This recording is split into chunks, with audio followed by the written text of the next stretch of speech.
En el rancho nadie imaginó que una decisión cotidiana abriría una puerta antigua. Elena salió una madrugada y no volvió a ser la misma.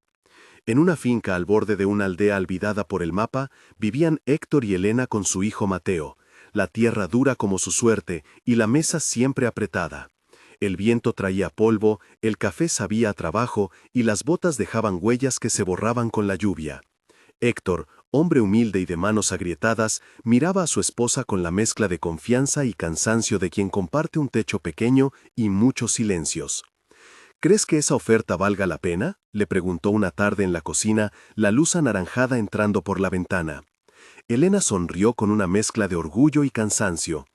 Tengo que intentarlo, Héctor. Es una oportunidad en el pueblo vecino, dijo con voz firme, como quien intenta convencer antes que a otros a sí misma. Desde el primer día la esperanza parecía un poco más grande.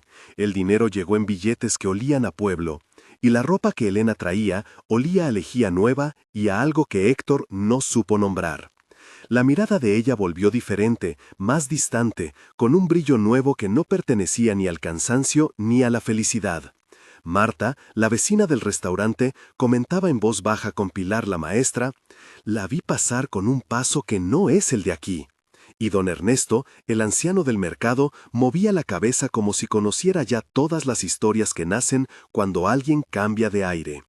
El primer bloque de la historia cierra con un aire de promesa y una sombra en la puerta que nadie entendía todavía. La oferta vino de un hombre llamado Bruno, un negociante que decía conocer oportunidades en un pueblo que nadie visitaba mucho, un lugar con casas de madera y rumores viejos. Elena aceptó trabajar en la fonda de la señora Carmen, y al principio todo fue tangible y simple: comida caliente, propinas, palabras nuevas que traía en la maleta. «Traeré dinero para la finca», le dijo una noche a Héctor mientras doblaba ropa, y él respondió casi sin creer: «Mateo podrá estudiar si vuelves con lo suficiente». Y el niño corrió a abrazarla oliendo a sopa y a pan. Lucía, hermana de Elena, la visitó una tarde y notó que su risa sonaba distinta, que su voz tenía matices como si hubiese aprendido a esconder algo entre palabras. Tomás, el policía local, escuchó rumores y pasó por la casa para preguntar si todo estaba bien. Héctor le ofreció café y trató de explicar el orgullo que sentía por la mujer que buscaba un futuro mejor. Las descripciones sensoriales se amontonan: la cocina olía a tomate y a humo, el barro pegaba en las botas, la noche traía cantos de grillos y un silencio más espeso que otros veranos. El hilo prometido de la oferta parecía unir la pequeña rutina con un destino inesperado. Con el paso de las semanas, la alternancia cambió de ritmo. Lo cotidiano empezó a mostrar fisuras y la sospecha a crecer como mala hierba. Elena volvió con ropa que rozaba la luz y con pasos que llegaban tarde, sus manos olorosas a perfume que no pertenecía a la cocina, y las conversaciones se volvieron cortas y ásperas. «Llegas tarde», dijo Héctor una noche en la oscuridad del corredor. «Tuve que cerrar tarde», respondió ella. «¿Quién te espera allá?», preguntó él, la voz baja, temerosa de sonar ridículo. «Gente», contestó ella, y en la palabra quedó un eco que no enseñó nombres. Los vecinos comentaban, testigo tras testigo. Marta escuchó ruidos en la fonda hasta la madrugada. Pilar vio a Elena hablando a solas con alguien bajo la lamparilla. Don Ernesto juró que la vio sentada en la plaza con un hombre que parecía sombra. En una cena tensa hubo más intercambio de palabras, más preguntas abiertas y menos respuestas cerradas. «¿Estás bien?», preguntó Mateo con inocencia. «Estoy bien», dijo Elena, y su mirada se perdió hacia la sierra, como si otra voz llamara desde allí. En la casa, el olor cambió de la sopa casera a una mezcla de incienso y humedad que abrigaba secretos. La tela de la maleta se mostró más gastada en las costuras, y dentro de ella apareció una carta con palabras que no decían todo y que llamaban a lugares con nombres que nadie en la aldea conocía.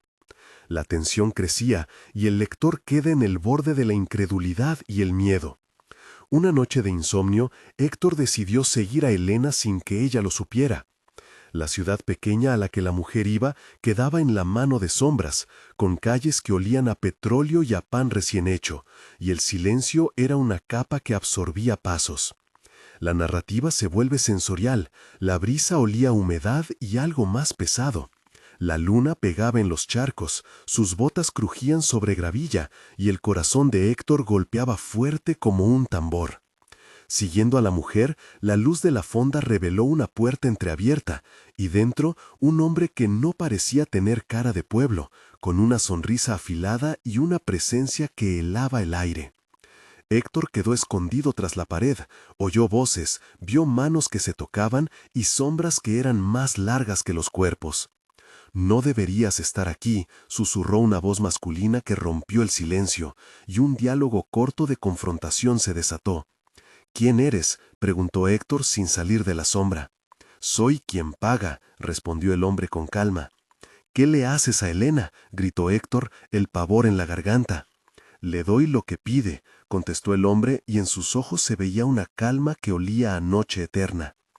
Héctor sintió la piel erizada, el frío le subió por la nuca, y cuando Elena salió sin mirarlo, la sombra que la rodeaba parecía adherida a su ropa, como si algo de otro mundo la acompañara. Don Ernesto le había hablado alguna vez de un lugar llamado Pueblo Fantasma, de un nombre que no debía repetirse, pero Héctor decidió seguir una pista trazada en la carta hallada en la maleta. La letra, la tinta y un mapita viejo lo llevaron a creer que había una leyenda que cruzaba generaciones. La carta resultó ser un mapa con una anotación que decía «Los Cuervos» y una frase que heló la sangre de Héctor: «No vayas por la luz». Buscó a Lucía y a Pilar para pedir consejo, llamó a Tomás para saber si ese sitio constaba en archivos, y la comunidad entera empezó a murmurar. «He oído esa historia desde niño», dijo don Ernesto en la plaza, la voz rota por los años. «Lo que hay allí no es para ser traído a casa». Marta ofreció quedarse con Mateo, Pilar preparó comida para el viaje y Carmen dio una prenda que olía a sal y a hierbas. Héctor tomó la maleta de Elena, la tocó, sintió la tela pegajosa y un olor extraño como de cera quemada, y en la desesperación preparó una escapada que nadie aprobaría, pero que su amor forzó. «No puedo dejarla sola», le dijo a Lucía con la voz temblando. «No debemos ir», como aseguró Tomás, «debemos ir con cuidado», respondió ella.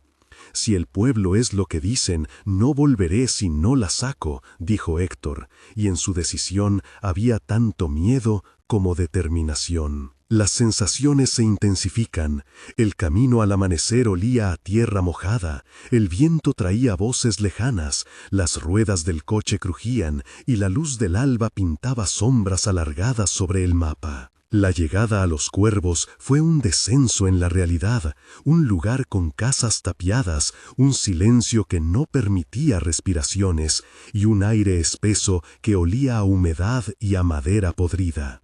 La vegetación parecía querer cerrar la ruta y en las calles vacías había huellas de pasos recientes. El clímax se despliega con intensidad sensorial, el olor a moho, el roce del terciopelo viejo de una cortina que se movía sin viento, el eco de una risa que no pertenecía a nadie vivo y la sensación táctil del frío que se pegaba a las uñas.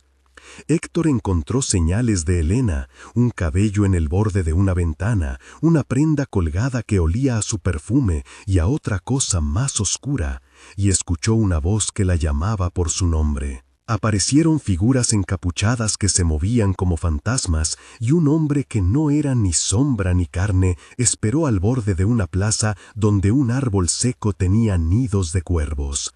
«¡Elena!», gritó Héctor con todo el aire de sus pulmones.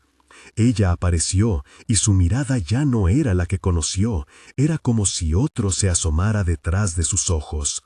Hubo un intercambio largo y desgarrado con 7 trocadas claras entre Héctor, Elena y la presencia que la acompañaba. Héctor preguntó: «¿Qué has hecho? ¿Por qué te fuiste?».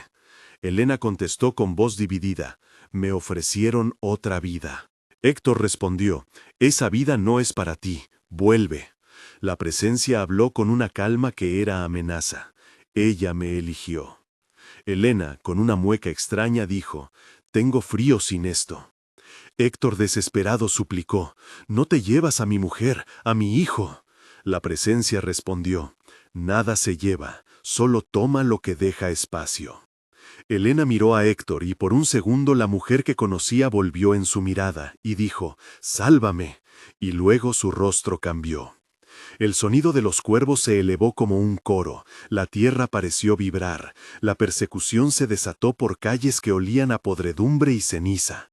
Tomás llegó como apoyo con linternas, Marta y Pilar siguieron desde la distancia, y entre gritos, rezos y empujones, Héctor logró arrancar a Elena de la mano de la sombra, pero no sin costo. La entidad soltó un aullido que pegó en el pecho, y en la huida, la ropa de Elena dejó restos de un polvo oscuro que se adhería a la piel como marca. Las descripciones sensoriales en esta escena fueron intensas: la capa de frío, el olor a hierro, la textura arenosa del polvo que caía de su cabello. La fuga fue una mezcla de triunfo y pérdida. Elena volvió al rancho, pero no volvió completa. Algo se quedó en los cuervos y algo nuevo vino con ella. La comunidad reaccionó con miedo y curiosidad, la leyenda creció, y la aldea se aseguró de que nadie más fuera solo a lugares con esos nombres. Héctor quedó desesperado por reparar lo irremediable, Mateo se aferró a su madre en noches largas, y Lucía y Marta se turnaron en la casa para intentar volver la rutina más humana. Don Ernesto dijo en voz baja que algunos pactos no se rompen sin pagar un precio. Tomás registró el lugar como sitio peligroso, y Carmen preparó ungüentos que olían a salvia para limpiar la casa. La conclusión es un remanso de dolor. La familia quedó con una cicatriz visible y una ausencia que complotaba constante. En la plaza, la gente hablaba en voz baja, Pilar contaba la historia a sus alumnos y el nombre de los cuervos pasó a ser advertencia. Héctor miraba a la cama vacía donde Elena a veces dormía y sentía el mundo más estrecho. La mirada de su hijo se llenó de una quietud antigua, y la casa olía a lavado y a miedo contenido. La lección quedó flotando en el pueblo. Lo que se busca para mejorar puede traer sombras que se quedan a vivir con nosotros. Si esta historia te removió, deja en los comentarios qué harías en el lugar de Héctor, comenzando tu frase con «Yo haría». Comparte tu opinión y suscríbete para escuchar más relatos que mezclan lo humano con lo imposible, porque aquí las leyendas no mueren y alguien siempre es testigo.